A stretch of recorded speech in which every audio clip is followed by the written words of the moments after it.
L'incertitude plane toujours sur l'avenir de Cyril Ramaphosa après la publication la semaine dernière d'un rapport recommandant l'ouverture d'une procédure de destitution à son encontre pour malversation financière.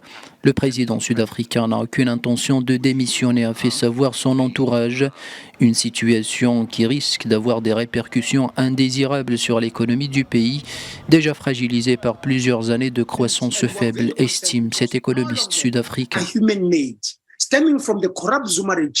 Nous sommes très préoccupés par cette affaire car les problèmes macroéconomiques auxquels l'Afrique du Sud est confrontée sont d'origine humaine. Depuis le règne du régime corrompu de Jacob Zuma, qui était lui-même au centre de plusieurs affaires de corruption, il existe peu de chances de sortir indemne de cette crise. La croissance économique tant attendue pourrait être sapée par l'instabilité politique. Dans le sillage de cette affaire surnommée Farmgate, le rand, la monnaie locale, a perdu une partie de sa valeur. Des économistes estiment que les investisseurs peuvent attendre un parcours chaotique de la monnaie locale.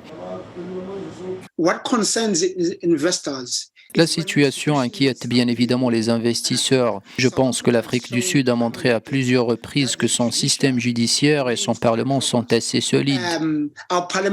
La section 89 de la Constitution a mis le président dans cette position qui est très désagréable, non seulement pour les investisseurs, mais aussi pour tous les Sud-Africains, car cela crée de l'incertitude.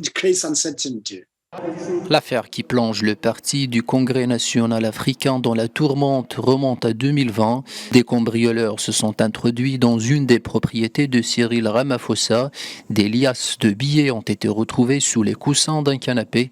Le chef de l'État est accusé d'avoir préféré ne signaler l'accident ni à la police ni au fisc. Cette plainte n'a pas donné lieu à ce jour à des poursuites alors que l'enquête de police se poursuit.